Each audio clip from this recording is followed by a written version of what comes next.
joining me, Jan Harp, on whichever social media platform you're watching this. I just want to take a moment and round off the series with this last short snippet about dealing with COVID-19 in regards to social work.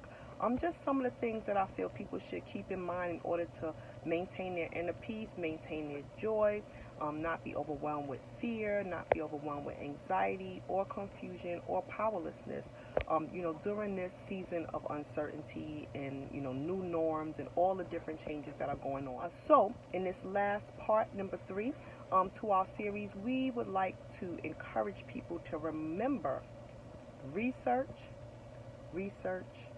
and politics. The news is a scary thing. I have people who their doctors have told them, I think you need to take a break from watching the news. So, it's important to stay up to date on things, but as you stay up to date on things, sometimes that can create stress in and of itself. As you're trying to find out information in order for you to de-stress, the next thing you know, you've created even more stress because you found out something that was not exactly comfortable. You're trying to figure out now, how do I deal with that? What does that mean, for my life at this moment, and how does this impact me? How does this impact my children? Now you have to go into research. It can't be just about going online and just playing around. You have to take time and research. Some of the things to keep in mind. Number 1, where did that source come from? Who is that source? Why does that source do what they do? Have they ever let it be known, what their motivation is for disseminating information? What have other people said about that source? Is it a source that numerous people have been using over time? Is it a new source, a fly-by-night source? You want to do your due diligence, but you also don't want to just gather up a bunch of information that may be unreliable information and then start just disseminating it everywhere and sending it out to all your friends and telling them this is the new information when it's not. Research. Because there is viable information out there.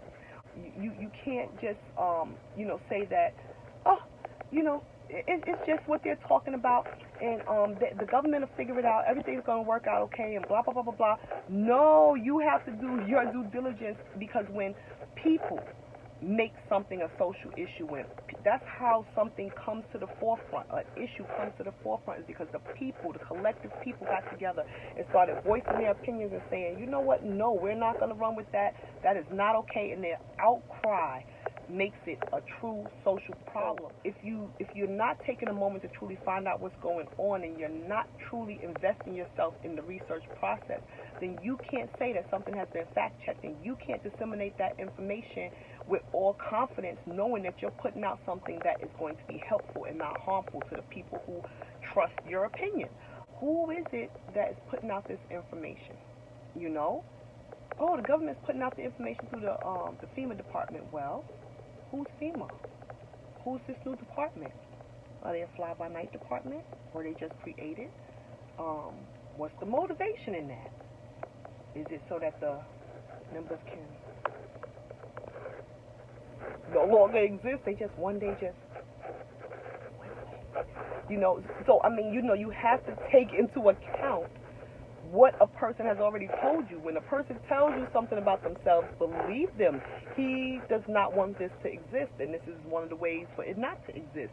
But now it's up to you as the constituent to say, do I need for the CDC to remind me again that they said that schools should not open unless the virus is on the downswing? And since most of the information that I've gotten from different sources are showing that Florida is actually on the upswing. How do we know that? Because some sources are saying that it's not on the upswing, that this is false information and fake media and so forth. Well, one of the ways you should know is if you look outside of the country. I always encourage people to look at the international news. Look internationally at the news. Europe is saying that we can't fly there. Do you think Europe just wants to lose money on tourism and people coming on the flights and the planes? They just want to lose money. They don't want countries to close their doors. They want countries to open their doors, because that is how they make money. So if a country is saying that no, you can't come here because we're afraid that you're mishandling this pandemic, and we don't want no parts of that, then that is an implication of siding on caution or throwing caution to the wind. So I mean, it's up to us. It's up to us as a people to voice things. Information is key. Disseminating information to people who you know and love and trust, that is key. We have to take things into account in a real way and not just in a party line way. Because it's all fun and games to me, like, that debate over the Democrats and the Republicans, but at the end of the day, whether it's a Democrat or a Republican, people are losing their lives. And it's always easy to look at someone who's in dire straits and, say, oh, that's messed up. That country is experiencing that. But then when it becomes your country is experiencing that, it's a different ball game. It's okay for them to be quarantined and have to wear masks. Oh, that's their problem that their, country, the sky is polluted and they can't walk around without a mask. And I mean, there are things going on in the international community, and sometimes when it comes across our news screen, it's like, oh, that's so horrific for them because it's for them. But now it's here. And so the thing is that we have to look. Take a look at how other countries' governments have handled things before you make a decision on whether or not your government is handling things correctly. Don't just say they're handling things correctly because it's your government or the person you chose to vote for. No, are they handling it correctly based on countries who have a infection rate in the hundreds of thousands and a death rate in the tens of thousands versus us having an infection rate in the millions and death rate in the hundreds of thousands? So the same way that you would go on Google and you would check the reviews before you go to a new restaurant or, wherever it is that you're about to go and patronize, you check the reviews and say, oh, let me check to see, if that hotel has good ratings. I don't want to go there. They may have bed bugs. I don't want to go there. They may have horrible customer service, and any other little scary thing that can possibly be averted if you read the reviews. So the reviews are only really valid if they come from, the general public. Like, there's certain platforms that will say, we don't allow paid reviews on our site. All of the reviews on our site are genuine reviews. They're saying that because people understand, like businesses understand that reviews are important, and big companies, they have the money to, put people on the page and have them sitting there, giving good reviews all day long. So certain sites will say, no, this platform has authentic, genuine reviews. And so you make that your go-to site. You want to go there to see if the movie was good, if the restaurant was good, if the hotel was good, if the counselor was good, blah, blah, blah. We have to do the same thing when it comes to this coronavirus. Because the coronaviruses that we've seen in the past, they've been one way. And now, over time, they've realized that this is not just your regular seasonal variation of the flu. No, this is like some pandemic-level catastrophic stuff. So the thing is, we can't just, say, oh, well, you shouldn't react that way, or you should react that way. It's your government. No, it's your government. We can't waste time with that. Focus on what you can actually impact. Focus on what is important. What's most important should be you, your family, your loved ones, your friends. Shouldn't you more so side on the side of caution, due diligence for research? Even if you've always said reading isn't my thing, I'm a math person, or, I like playing games, or I like doing stuff with my hands, I'm not down about all that politics, or I'm not about this, I'm not about that. It's a novel virus. It's something we've never seen before, which means that these are the times that are calling for you to do something that you've never done before. So even if it's hard, homeschooling is hard. Can I really be real? I cannot take care of 6, 7, 8 kids. It's just not something that I was blessed to have the ability to do. But if you have kids, which I have kids, regardless to how many you have, they're yours. They're not the teacher's kids. They're not the government's kids. Who do you expect to take better care and love your kids and care about their well-being? Who should do that more than you? Do you really need for someone else to come along and tell you to go on the side of caution? And hey, if you say to yourself that, oh, this is going to be with us, this is blah, blah, blah, blah, blah, I want you to keep that same I want you to keep that same motivation, keep that same attitude when they say that the school is quarantined and you cannot see your child. You can't go in, you can only get updates, and there's no supervisor for you to talk to. Because no one is going to tell you anything different. They don't have time to talk to you because they're too busy trying to figure out how to solve the contagion issue inside of that school building. Because I've seen the fine print in our back to school reopening packet, and the fine print basically said that yes, there is a chance that X, Y, and Z will happen. Do you really want that chance to be taken with your kids? Because you have to go to work and you don't know how you're going to homeschool? Solutions come from research. Solutions come from community. It comes from us joining with each other and saying, you know what, we might not have the resources to do it by ourselves, but if we band together, we can do it. We might not be able to depend on the systems that are supposed to be in place in order to give us support. Yeah, I'm on the side of there should have been more stimulus. There should have been, more consequences involved in a state who was not able to get the unemployment system together for people. There should have been consequences, but there weren't. And so my thing is, when you research outside of our country and you look at other countries, they put financial plans in place immediately because they wanted people to stay indoors. So my thing is you have to figure out your financial plan.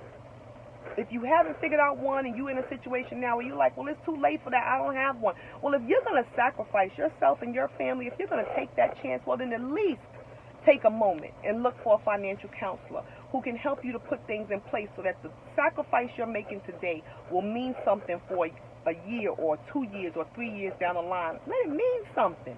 Not just a sticker on your page photo that says, I can't stay home, I'm an essential worker. It doesn't have to be a perfect solution. There's never going to be a perfect life. Everyone has their challenges. Everyone has their struggles. But you can find a counselor who can understand your struggles, who can understand where you are and help you through that place. Because, as we said in the first video, it's all about decisions. And then as we talked about in the second video, it's about being able to overcome that powerlessness and have real conversations with other people and with ourselves. And then at the end of the day, politics matter. Like, we need to know what's going on. Our children matter. No one gets to tell you what decision you need to make for your child. But at the end of the day, if you're going to make a decision, make an informed decision. And if your informed decision says, you know what, I really don't have a choice, like I have to get out there, then make it mean something. Make your sacrifice mean something. And that's it. That's it, everyone. That's it, y'all. At the end of the day, I may not be as polished as some folks. I may not have the jargon for some folks to relate to, but there is someone out there who can relate to me just as I'm coming across. You can relate to me as I'm saying this. You can relate to what it is that I'm saying, and you're saying to yourself, you know what? I need to put some of that into action, but I need a little help. So definitely reach out. Reach out to Holistic Coaching. We look forward to assisting you. If you need paid-for services, therapy, business coaching, any of those services, just go to www.holisticcoaching.info and just send us. There's going to be a little box that pops up. You can just type in your question. We'll answer you right away. But if by some chance you're in a situation where you're saying, I'm just getting started, I still need assistance, I can't afford things right now, then we have services for you as well. Our nonprofit basically mirrors our for-profit, those services for youth and families, completely free. So we look forward to assisting you. We want you to live your best life in spite of COVID-19, in spite of these norms that are being challenged and these new norms that are being formed. I promise you, this is your time to find your place. This is your time to find your part, and this is your time to do it. People are coming to the forefront. They're saying, you know what, we appreciate what Al Sharpton did. We appreciate what all these people brought to the table and what they sacrificed, but In this day, we have Roland Martin on TV. In this day, we have these Black Lives Matter activists fighting for things. In this day, LGBTQ community, they have rights. They have a standing. We now have it where our politicians are taking into account that there are cultural issues that are going on that are lending to systemic racism, and someone has to have this conversation. We have to come to the table, and we have to figure it out. So in the midst of all of these changes and all of these things that are going on, it's a scary time, but it's also an exciting time. It is a time where you can sit down with someone and you can discuss all those things that have been going on in your mind, and you can say, you know what, I came here in order to sort this all out so that I could begin again. I can have a brand new start. Let COVID-19 be your brand new start. So here at Holistic Coaching, we just encourage you, we motivate you to get started. We greatly appreciate your assistance. Please hit the share button. Please hit the heart button. We thank you for your support. That helps us to reach more people because, as I said, most of the time, if we're not talking about what's your favorite color, then our posts are only being seen by those people who are seeking them out. Research, do your due diligence, fact check for yourself. This is a time of self-promotion. This is a time of self-efficacy. You know, you have to have a resilient nature right now to get through what we're going through, and you have to be able to also impart that to your children and to your family, your friends, your loved ones, those around you. So once again, thank you so much for your support. Thank you for sticking in and watching. Thank you just for everything that you lend to our discussions online. Once we find something good information, and we put it out there and we give it to other people and they run with it, we've started to find our part, and that's what makes this all worth it. Progress. Find your part. Do your part. Be well and have a wonderful rest of the day.